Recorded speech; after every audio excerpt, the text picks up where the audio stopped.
मुख्यमंत्री कसम खाते हैं, शपथ लेते हैं। आज कहां गई वो कस्में, आज कहां गया वो शपथ। आज अगर बलिया में आयुष यादव की हत्या हो गई और उत्तर प्रदेश में उनकी जात और बिरादरी के लोगों ने उत्तर प्रदेश को अराजकता की आग में झोंक दिया, इस पर जवाब कौन देगा? उत्तर प्रदेश की जनता सवाल चाहती है मुख्यमंत्री से कि आप कब कार्रवाई करेंगे।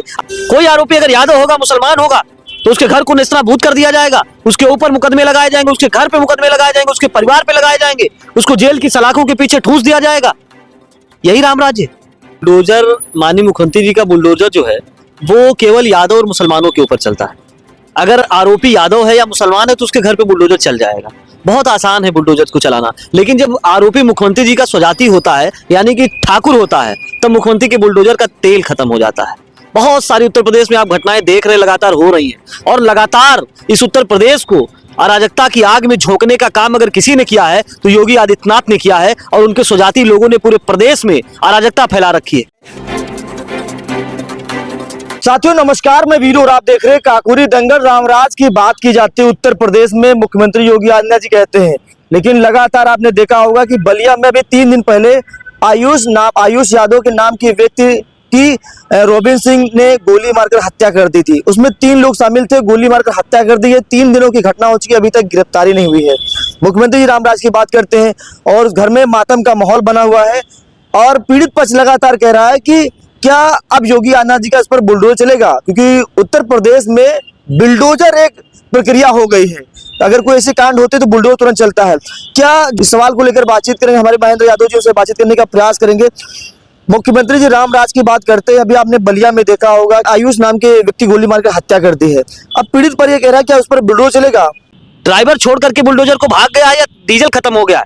अगर डीजल खत्म हो गया है तो उनको विपक्ष के लोगों से संपर्क करना चाहिए। हो सकता है कि विपक्ष के लोग डीजल की व्यवस्था करा दें।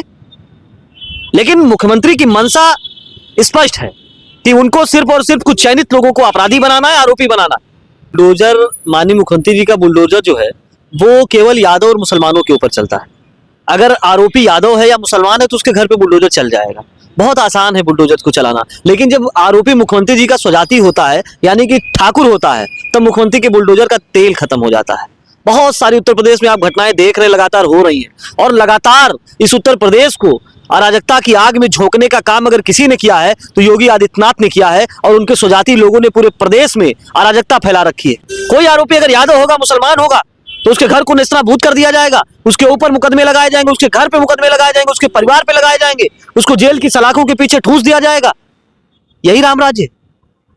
अगर भगवान प्रभु श्री राम कहीं होंगे, मर्यादा पुरुषोत्तम राम कहीं होंगे, और आज देख रहे होंगे कि किस तरीके से उत्तर प्रदेश अराजकता की भेंट चढ़ गया है, और योगी आदित्यनाथ जो खुद को संत कहते हैं, संत का काम ये नहीं होता है। संत का काम होता है जनता को न्याय देना, जनता के कल्याण के लिए काम करना। क्या योगी आदित्यनाथ जी जनता के कल्याण के लिए काम कर रहे हैं?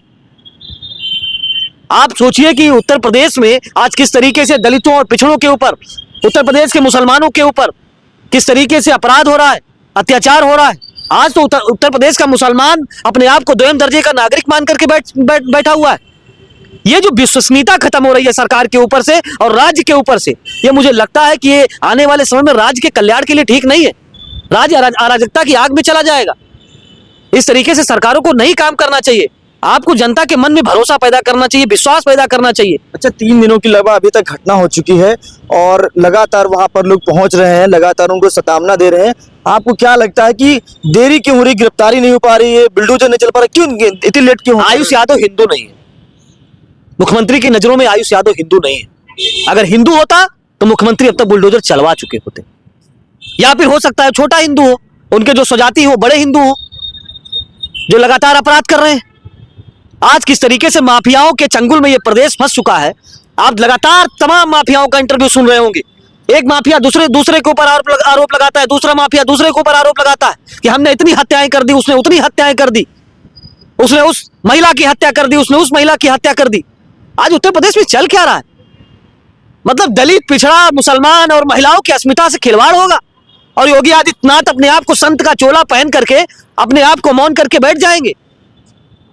इसलिए उत्तर प्रदेश की जनता ने आपको कुर्सी नहीं दी है, और अगर आप अपनी चुप्पी को नहीं तोड़ेंगे तो उत्तर प्रदेश की जनता आने वाले समय में आपको सत्ता से बेदखल करने का अच्छा, काम उत्तर प्रदेश में एक और मुद्दा, कोडिंग का मुद्दा बहुत तगड़े से चल रहा है, उस पर भी कई लोगों का नाम सामने आया है। अखिलेश जी ने भी कहा है कि क्या बुलडोजर का तेल खत्म हो गया है क्या, ये बात उन्होंने कहा। नहीं, मैं पहले कह चुका हूं कि उत्तर प्रदेश में या देश में भारतीय जनता पार्टी और आरएसएस की सरकार। आरएसएस कुछ लोगों को हिंदू मानती, वो सबको हिंदू नहीं मानते, वो कुछ लोगों को हिंदू मानते हैं। और जो उनके तमाम ऐसे तथाकथित धर्मगुरु हैं, वो कई बार कह भी चुके हैं कौन हिंदू है कौन नहीं है, परिभाषा देते रहते हैं। आरएसएस के जो प्रमुख है इसमें मोहन भागवत, वो तो लगातार कहते रहते हैं, वो तो परिभाषाएं बताते रहते हैं। अरे हिंदुत्व की परिभाषा बदल जाएगी, हिंदू की परिभाषा बदल जाएगी। अगर अपराध करने वाला आपकी बिरादरी का है तो आप हिंदू की परिभाषा बदलने लगोगे। इस देश में एकता और अखंडता को आप अक्षुण्ण रखने की बात होती है। हमारा संविधान कहता है कि इस देश की एकता और अखंडता को हम अक्षुण्ण रखेंगे। मुख्यमंत्री कसम खाते हैं, शपथ लेते हैं। आज कहां गई वो कसमें, आज कहां गया वो शपथ। आज अगर बलिया में आयुष यादव की हत्या हो गई और उत्तर प्रदेश में उनकी जात और बिरादरी के लोगों ने उत्तर प्रदेश को अराजकता की आग में झोंक दिया, इस पर जवाब कौन देगा? उत्तर प्रदेश की जनता सवाल चाहती है मुख्यमंत्री से कि आप कब कार्रवाई करेंगे। आप सोचिए कि छोटे छोटे नौनिहाल बच्चों को कोडिन सिरप के भेंट चढ़ा दिया गया, वो बेचारे मर गए। आज उनकी माओ से पूछिए क्या क्या दर्द बीत रहा है। और एक बात जान लीजिए कि परिवार का दर्द से परिवार वाले समझ सकते हैं, जिनका परिवार नहीं है वो परिवार का दर्द नहीं समझ सकते हैं कि बच्चे के मरने पर किसको कितना दुख होता है। एक माँ जब 9 महीने अपने बेटे को अपनी कोख में पालती है तो उससे पूछिए उसका दर्द। एक बाप जिसके अपने बच्चों से सपना होता है कि आने वाले समय में हमारी विरासत को आगे बढ़ाएगा, हमारे परिवार को आगे बढ़ाएगा, जब वो बच्चा, मरा हुआ बच्चा अपनी गोद में लेता है तो उसकी आंखों में आंसू होता है। लेकिन मुख्यमंत्री को क्या पता होगा वैसा दर्द। इसलिए मैं जनता से भी अपील करूंगा कि जो परिवार विहीन लोग हैं, जो परिवार के दर्द को नहीं समझते हैं, और परिवार वालों से मैं अपील करूंगा कि इन परिवार विहीन लोगों को आप आने वाले समय में वोट मत दीजिएगा। इनको उत्तर प्रदेश की सत्ता से हटाइए, क्योंकि ये किसी का दर्द नहीं समझते। लगातार आप देखिए कि उत्तर प्रदेश में नौजवान अपनी भर्तियों को लेकर के संघर्ष कर रहा है। इलाहाबाद में भी आंदोलन हुआ जी। आप एक तरफ कहते हो कि हम पिछड़ों को अधिकार देना चाहते हैं, आप 7 बार के सांसद को आप उत्तर प्रदेश का अध्यक्ष बनाते हो, और जो 5 बार का केवल बिहार का विधायक है नितिन नवीन जी, उनको आप राष्ट्रीय अध्यक्ष बनाते हो। ये पिछड़ों का अपमान है या सम्मान है, ये भी सवाल है। अगर बात पिछड़ों के सम्मान की हो रही तो आप बना देते इनको राष्ट्रीय अध्यक्ष, बनाते राष्ट्रीय अध्यक्ष पिछड़े समाज का, तब तो मैं मान लेता पिछड़ों के हितैषी। एक तरफ आप कहते हो हम प्रदेश अध्यक्ष बना रहे हैं, दूसरी तरफ लेखपाल की भर्ती आती है, उसमें पिछड़ों का 27% आरक्षण फॉलो नहीं होता। 700 से अधिक पद खा गया। 69,000 शिक्षक भर्ती का दर्द अभी हम नहीं भूल पाए। हमारे जो भाई बहन है अभी इस कड़कड़ाती ठंड में संघर्ष कर रहे हैं। कितने साल हो गए संघर्ष करते हुए। अरे आप पिछड़ों के हितैषी बनोगे, आप हमारे हकों को लूट रहे हो, अत्याचार अपराध हमारे ऊपर कर रहे हो, हमारे घरों पर, हमारे दुकानों पर, हमारे मकानों पर, हमारे प्रतिष्ठानों पर आप बुलडोजर चला रहे हो, और आप कहते हो कि हम पिछड़ों के हितैषी हैं। आप पिछड़ों के हितैषी नहीं हो सकते। अच्छा, देखा जा रहा है कि क्या यूपी में अब यादव होना गुनाह हो गया क्या? नहीं, उत्तर प्रदेश में यादव होना ही नहीं, यादव और मुसलमान को तो चेहरा बनाया गया, क्योंकि इस देश में विलन बना करके राजनीति करने का इतिहास भारतीय जनता पार्टी का कोई नया नहीं है। ये बहुत पुराना इतिहास है इनका। कभी अगड़ों को पिछड़ों के खिलाफ कर देंगे, कभी मुसलमानों को सवर्णों के खिलाफ कर देंगे, कभी यादवों को पिछड़ों के खिलाफ कर देंगे, कभी यादवों को दलितों के खिलाफ कर देंगे, कभी दूसरी बिरादरी को किसी के खिलाफ कर देंगे। ये तो पॉलिसी इनकी अंग्रेजों से लिया था इन्होंने, क्योंकि अंग्रेजों के मुखबिर है, अंग्रेजों की दलाली करते थे आरएसएस के लोग। मैं तो खुल करके कह रहा हूं, चुनौती दे करके कह रहा हूं, अंग्रेजों की मुखबिरी और दलाली करने का काम अगर कोई संगठन करता था तो आरएसएस के लोग करते थे, विश्व हिंदू परिषद के लोग करते थे, और आज वही लोग सरकार में बैठे हैं। तो उनसे उम्मीद क्या करोगे आप? क्या करोगे आप? ये वही लोग है ना, जब अंग्रेज तिरंगे का विरोध करते थे तो आरएसएस के लोग तिरंगे का विरोध करते थे, जब अंग्रेज वंदे मातरम का विरोध करते थे तो आरएसएस के लिए विरोध करते थे। और तो और जब बाबा साहब डॉक्टर अंबेडकर ने भारतीय संविधान को लिखा और जब संविधान सभा को प्रस्तुत किया, उसके बाद उस समय के जो इनके तत्कालीन प्रमुख थे आरएसएस के, एमएस गोलवलकर साहब, वो घूम घूम करके बाबा साहब के विचारों की निंदा करते थे।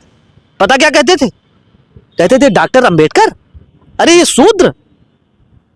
इस तरीके से गंदे शब्दों का प्रयोग, गालियां तक देते थे जाकर के समाज में, गांव में जाकर के लोगों को जागरूक करते, कहते थे हम जागरूक कर रहे हैं। और जागरूक क्या करते थे कि हम संविधान को नहीं मानते भाई, संविधान को मत मानिएगा। अरे इस देश में संविधान बराबरी लाएगा। अंबेडकर कहता है कि हम बराबरी ले आएंगे, हम असमानता को खत्म कर देंगे, हम सबको एक समान कर देंगे। तब उस समय के आरएसएस के तत्कालीन जो प्रमुख थे एमएस गोलवलकर कहते हैं कि अरे कैसे हो सकता है, कैसे बराबरी आ सकती है? अरे हमारी तो हम तो सर्वश्रेष्ठ हैं, हम तो श्रेष्ठ बने रहना चाहते हैं। क्या दलित जो गले में हांडी बांधकर घूमता था वो अब हांडी नहीं बांधेगा, अब पीठ पे झाड़ू नहीं बांधेगा? ऐसा कैसे हो सकता है? अच्छा, एक सवाल बिहार को लेकर कर लेते हैं। अभी आपने देखा होगा बिहार में केसारी लाल यादव चुनाव लड़े और चुनाव हार गए। उसके बाद उसी चुनाव के दौर में निरहुआ उनको यदमुल्ला तक कह दिया कि यादव ने यदमुल्ला है। केसारी लाल यादव चुनाव हार गए, उसके बाद 20 बीघा जमीन दान कर दिए है और उन्होंने निरहुआ को एक प्रकार से चैलेंज किया है कि हमारे बड़े भाई हैं, जैसे हमने जनता के लिए कुछ किया, ये भी कुछ करके दिखाएं। तो यादव को यदमुल्ला कहने वाले क्या निरहुआ कुछ जनता के लिए करेंगे दान? नहीं, देखिए, समाज जाति का नहीं है। कौन यादव समाज का है, कौन किस समाज का है। समाज है कि आपका दिल कितना बड़ा है। मैं तो ये रखता है। खेसारी लाल यादव समाजवादी विचारधारा के वाहक है और समाजवादी विचारधारा का जो वाहक होता है वो जनता के दर्द को अपना दर्द समझता है। बिहार में जरूरत थी मेडिकल कॉलेज की, अस्पताल की, और खेसारी लाल यादव ने बड़ा दिल दिखाया। आप सोचिए कि करोड़ों अरबों रुपए की जमीन खेसारी लाल ने दान कर दी। इतनी बड़ी हैसियत भारतीय जनता पार्टी की नहीं है, क्योंकि उनकी विचारधारा इस बात के लिए प्रेरित नहीं करती। और निरहुआ भी यादव है, लेकिन वो संघी यादव है, और संघी यादव का दिल बड़ा नहीं हो सकता। आरएसएस में जब आदमी एंट्री करता है, जब उसमें भर्ती होता है, तो उसमें सबसे पहली शर्त होती है कि आप कितना बड़े कुंठित हैं। आप कुंठित बनिए, पूर्वाग्रही बनिए, आप समाज से नफरत करिए, समाज से द्वेष करिए, घृणा करिए, तब आप आरएसएस। सब अध्याय है, अध्याय नहीं, ये उनके मुख्य बिंदु है।